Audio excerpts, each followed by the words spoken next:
Praise the Lord, magandang umaga, magandang hapon, magandang gabi po sa lahat na nanonood po sa ating programa, Word for the Season. Ngayon pong oras na ito ay pag-aaralan po natin, bakit nga ba mayroong taong sinasabi natin ay na-disqualified?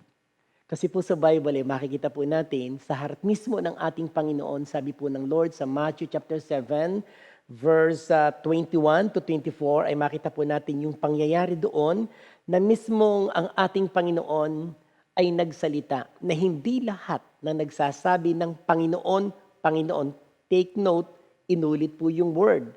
Hindi lahat na nagsasabi ng Panginoon, Panginoon ay papasok sa kanyang kaharian. Meaning to say, inulit po yung word na Lord, Lord. Ang ibig sabihin po, Lord, Lord, kami, disown. Totoo po yan. Kala ho natin, lahat ng tao ay anak ng Diyos. Kala ho natin, lahat ng ating ginagawa ay approve sa ating Panginoon. Kaya nga po ang ating title na pag-uusapan po ngayon ay qualified yet disqualified. Ito po yung ating pag-aaralan ngayon. Meron pa po nakalagay din sa Book of Revelation nang sabi doon, if you are lukewarm, kapag daw ikaw ay, sa Bisaya pa ay bugnaw init, sa Tagalog po ay kapag ikaw ay maligamgam ang ating pananampalataya, hindi ho pala tayo pasado sa standard ng ating Panginoon. Bakit po? Kasi ang sabi ng ating Panginoon, I will spit you out. Hindi ka katanggap-tanggap kapag tayo ay lukewarm. Meaning to say sa ating kapanahunan po, ito pong history na ito pong season na ito, kinakailangan po tayong lahat ay on fire. Now, bakit ko nasabi na mayroong qualified in yet na disqualified?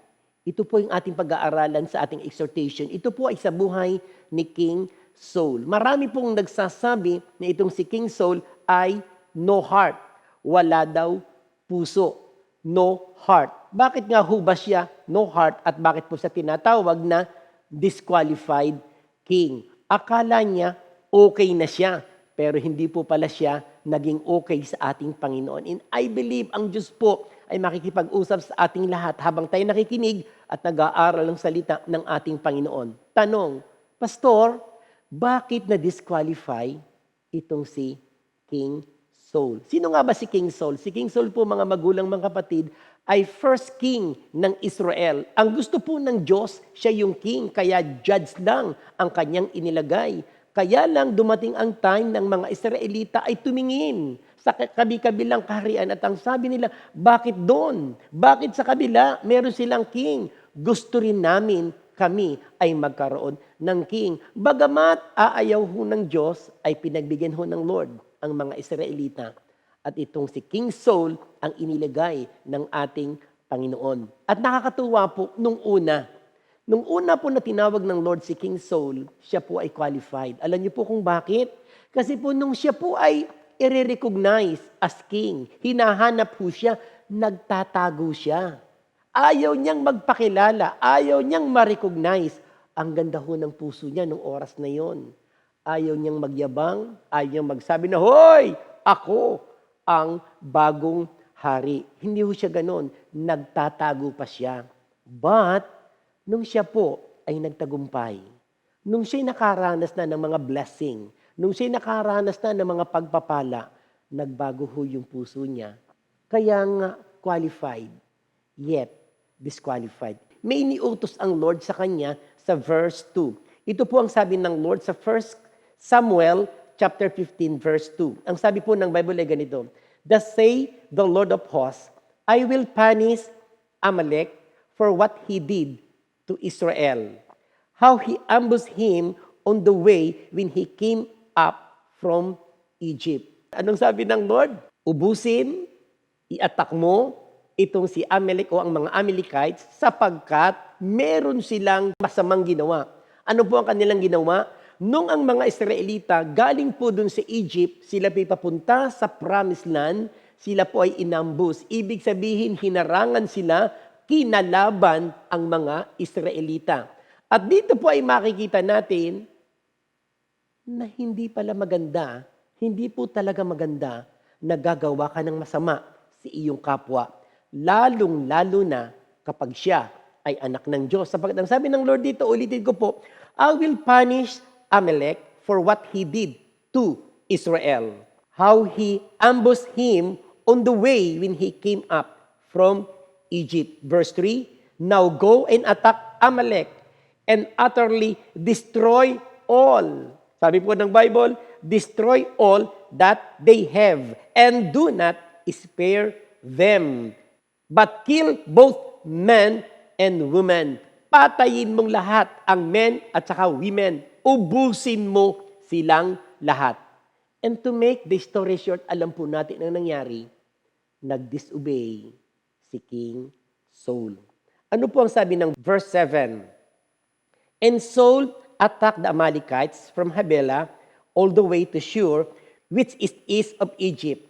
He also took Agag, king of the Amalekites, alive. Ang ginawa po nitong si King Saul, binuhay yung king at kinuha yung matatabang tupa para i-offer daw sa ating Panginoon. Mga magulang, mga kapatid, katulad po yung nakalagay sa Matthew 7 verse 21, 22, and 23, sabi nila, di ba Lord, nag-prophesy naman kami? Di ba Lord, nagpalayas kami ng mga demons sa inyong pangalan? Yes, nangyayari yun. Bakit ho? Hindi ho pala criteria natin na kapag ikaw ay nagpa-prophesy, kapag ikaw ay nagpapalayas ng demonyo, akala ho natin tayo po ay qualified na. Nangyayari yun. Bakit?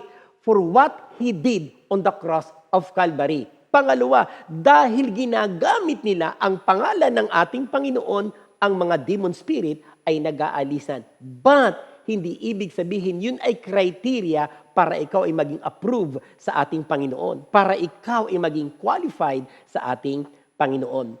Ano ho ang nangyari ho dito? Binuhay niya yung king. Pangalawa ho ay yung mga hayop ay binuhay pa rin niya. Anong sabi ng Lord? Ubusin mong lahat. Huwag kayong magtitira. At dahil po doon, siya po ay na-disqualify. Ilang bagay po na napakahalaga. Bakit tayo na-disqualify sa harapan ng ating Panginoon? Ito po ay isa sa pinakang masakit sa buhay po ng isang Kristiyano. Yung akala mo ikaw ay qualified, akala mo approve ka kay Lord, yung pala disapprove ka sa ating Panginoon. Ito ho ay masakit. At tingnan po natin, bakit siya na-disqualify sa kanyang ginawa. Number 1, bakit siya na-disqualified? Qualified, yet disqualified. Number 1 po na reason, he disobeyed God by not destroying all Amalekites. Ang sabi ng Lord, ubusin mo. Ano po ang ginawa nitong si King Saul? Hindi po niya sinunod ang pinag-uutos ng ating Panginoon. Mga magulang, mga kapatid, yung pong word na pagsunod, pag-obey ay napakahalaga ho sa ating Panginoon. Kaya nga ho sa Bible, sabi po ng Book of Deuteronomy, kung susunod ka lang sa aking salita, you can choose blessing and curse. Nasa sayo kung ikaw ay susunod. Kung ikaw ay susunod, ito yung pagpapala. Kung ikaw ay magdi-disobey, ito yung consequences. At napasakit po sa buhay ng isang hari, si King Saul, na masabi at sabihan ka na ikaw ay disqualified. Bakit? Dahil lamang sa hindi pagsunod. Mga magulang, mga kapatid, ilang beses kang nag-devotion, ilang beses kang nakinig ng salita ng ating Panginoon, at ang Diyos straight from the heart ay nakikipag-usap sa iyo. Ilang beses tayo nag-disobey sa ating Panginoon. Ano yung mga vices? Ano yung mga darling sin? Ano yung darling sin? Yung lagi mong nagagawa. Na alam mo na kapag ginagawa mo yon, nasasaktan ng ating Panginoon. Pero nagdi-disobey pa rin tayo. Mga magulang, mga kapatid, huwag po sana tayong matulad kay King Saul na akala natin qualified tayo. And yet, disqualified ho pala tayo. Pangalawa ho, ano ang reason? At itong si King Saul ay na-disqualified. Una, he disobeyed God by not destroying all Amalekites. Ito ho yung pangalawa. He dishonored God by not giving Him glory in His victory. Ito ho yung pangalawa. Ulitin ko po. He dishonored God by not giving him glory in his victory. Nagtagumpay siya. Hindi dahil sa siya ay magaling. Nagtagumpay siya dahil kasama niya ang ating Panginoon. Pero ano po ang kanyang ginawa? Nung siya ay nagtagumpay at hinahanap ni Prophet Samuel siya dahil alam niya na nag-disobey itong si King Saul, ano po ang kanyang ginawa? Sabi po ng verse 12, he set up his own monument. Instead of giving glory, Lord, thank you. Magkakaroon dapat ng offering. Dapat magkakaroon ng offering sa Panginoon. Sapagkat siya ay nanalo, ano po ang kanyang ginawa? Nagpagawa siya ng sariling monument. Oh my God! Nanalo siya, nagtagumpay siya, hindi dahil sa siya ay magaling. Siya ay nagtagumpay dahil sinamahan siya ng ating Panginoon. Mga magulang, mga kapatid, ano po yung blessing na iyong natanggap? Ano po yung mga victories na iyong natanggap araw-araw? Kailan yung huling araw na ikaw ay nagpasalamat sa ating Panginoon at inacknowledge mo na lahat ng blessings na ito ay dahil sa iyo? Ilang beses kang nagpasalamat sa Lord, napakarami po ay meron pong virus, meron pong may sakit, pero hanggang ngayon, praise God, ikaw ay protected ng blood ng ating Panginoon. Pero ang tanong, kailan ka nagpasalamat sa ating Panginoon? Tayo ba nagkaroon ng gathering at sasabihin lang natin walang program, kundi ang program natin ngayon ay ibabalik natin ang papuri at pasasalamat sa ating Panginoon. Si King Saul po ay nakalimot. Sa kanyang laban, ang inuna niya ay magpagawa kaagad ng monument sa kanyang sarili. Nagbago ho yung puso niya. Marami hong tao pagdating ho sa pagpapala, pagdating ng blessing, nag-iiba ho yung puso nila. Pagdating sa mga victory, nataas, na-promote, nagkaroon ng magandang posisyon, nagbabago ho yung puso nila. Paalala po mga magulang, mga kapatid, wala tayong magagawa kung wala ang Diyos sa ating buhay. At tayo magtatagumpay, hindi dahil sa atin, dahil kasama natin ang King of Kings and Lord of Lords. At ito po yung pangatlo, bakit siya na-disqualified? He denied his sin when he was confronted. Dininay ho niya yung kanyang kasalanan nung siya po ay kinausap ni Prophet Samuel. Ito po yung makikita po natin doon sa verse 21. Ito po yung pangyayari. Sabi niya, but the people took of the plunder, sheep and oxen, the best of the things. Tingnan niyo po ang sabi po ni King Saul. But the people took the plunder. Hindi daw siya. Yung mga tao ang kumuha, hindi ako. Pero kung ating titingnan po sa isang verse, siya at ang mga tao, Saul, and his soldiers ang kumuha. Pero nung siya pinukompronta na ng prophet, si Prophet Samuel, sabi niya, itong mga tao ang kumuha ng mga bagay na yun. Ayaw niyang aminin na siya ho ay nagkasala. Mga kamagulang, mga kapatid, nag-justify pa siya. Ano ang sabi niya? I-offer ko naman ito kay Lord. Ito naman ay isasacrifice namin. Marami pong tao ay gumagawa ng kasalanan. At akala po nila, pag sila'y gumawa ng kasalanan o nag-disobey sa ating Panginoon at sila'y magbibigay ng offering o sacrifices, ang akala nila ay okay na yon. Ano ho ang sabi rito? Obedience is better than sacrifice. Magdi-disobey, pero pagkatapos mag-o-offering o kay magsasacrifice, akala nila okay na yon. Mga magulang, mga kapatid, hinahanap pa rin ng Lord ay yung puso natin na handang sumunod sa ating Panginoon. At hindi lamang po yun, kung tayo po ay nagkasala. Kung tayo po ay nagkasala, aminin natin na tayo po ay nagkasala. Anong pagkakaiba ni King David at ni King Saul? Pareho silang nag-disobey. Pareho silang nagkasala. Pero bakit na-disqualified itong si King Saul, pero qualified pa rin itong si King David. Ang pagkakaiba po ay ganito. Si King Saul ay nagkasala, halos idinidinay niya. Yung tanggapin. Hindi naman akong kumuha yung mga tao. Pero King David, nung siya po kinausap ni Prophet Nathan, prophet din po. Prophet Samuel kay King Saul. Prophet Nathan kay King David. Anong kanyang kinuwento? Meron po akong kwento, ang sabi ni Prophet Nathan, meron pong isang mayaman, ang dami niyang tupa. Pero merong isang mahirap na meron lamang iisang tupa. Ang mahirap na ito sa kanyang tupa, ito ginagawa niyang parang kasambahay. Natutulog sila, pinapakain nila, nakasama doon sa bahay. Samantalang itong mayaman ay napakaraming tupa. Nagkaroon ng bisita ang mayaman at hindi siya kumuha ng panghanda sa kanyang napakaraming tupa. Ang kinuha ng mayaman ay yung nag-iisang tupa. At bigla akong nagalit si King David. Sabi ni King David, patayin ang taong yon para praise. Patayin siya, napakasama niya.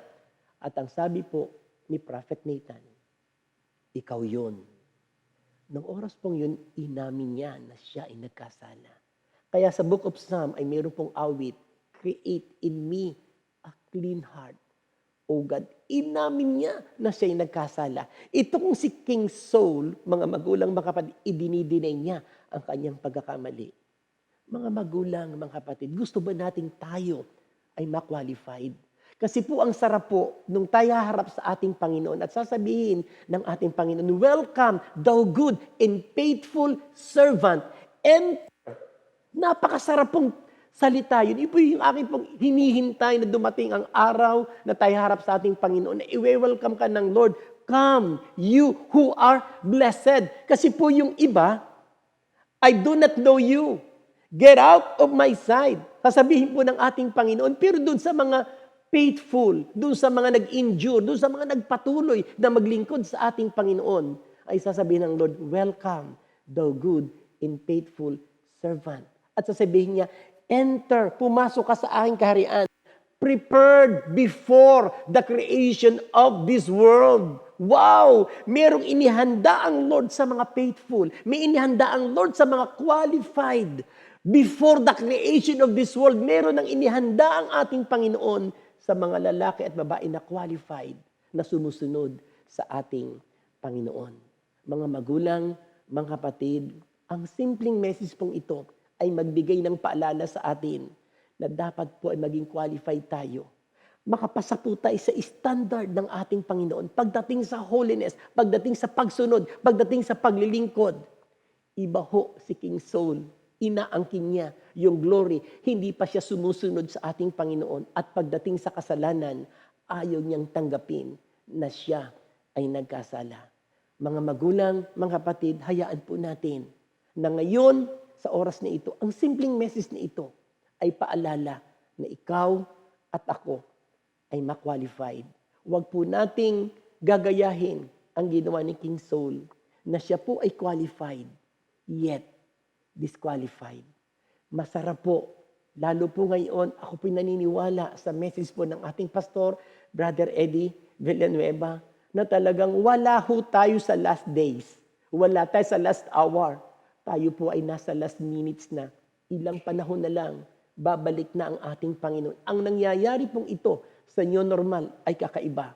Ako po'y naniniwala na ito po ay signs. Ito po ay pagpaalala ng Panginoon sa atin na tayong lahat, totally, ay bumalik sa ating Panginoon. Kung meron tayong kasalanan, pagsisihan po natin.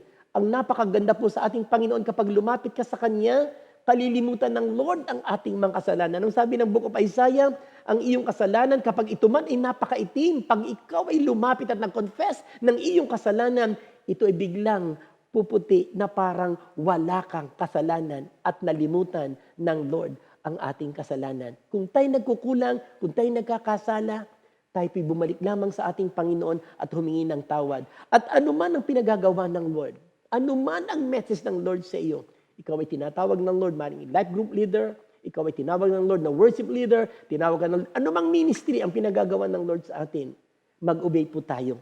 Ang dulo po nito ay pagpapala. Tayo po ay mananalangin sa oras na ito. Let us pray.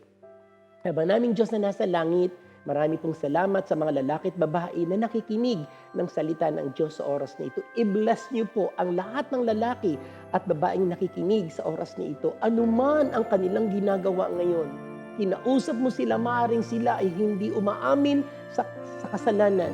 Maaring nalilimutan namin ibalik sa iyo yung mga papuri. Maari, Panginoong, maraming beses nagdi-disobey kami sa iyo. Panginoon, ang tatlong message na ito ay maging paalala sa aming lahat na kami ay madidisqualify kung kami, Panginoon, ay hindi susunod sa iyo. Pero Lord, ngayong oras na ito, patawarin niyo po kami kung maraming beses nagdi-disobey kami sa iyo. Patawarin niyo po kami, Panginoon. At Lord, ang aming buhay ay iaalay po namin sa iyo. Gamitin niyo po kami as a channel of blessing. At sa lahat po na nakikinig sa oras na ito, financially, materially, spiritually, i-bless niyo po. Kung sila ay may sakit, Panginoon, pagalingin mo.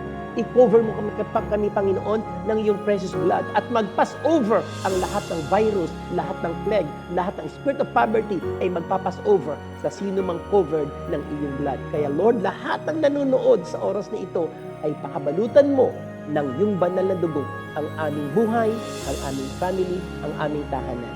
Maraming pong salamat sa ngalan ni Jesus. Amen. Maraming pong salamat. God bless you.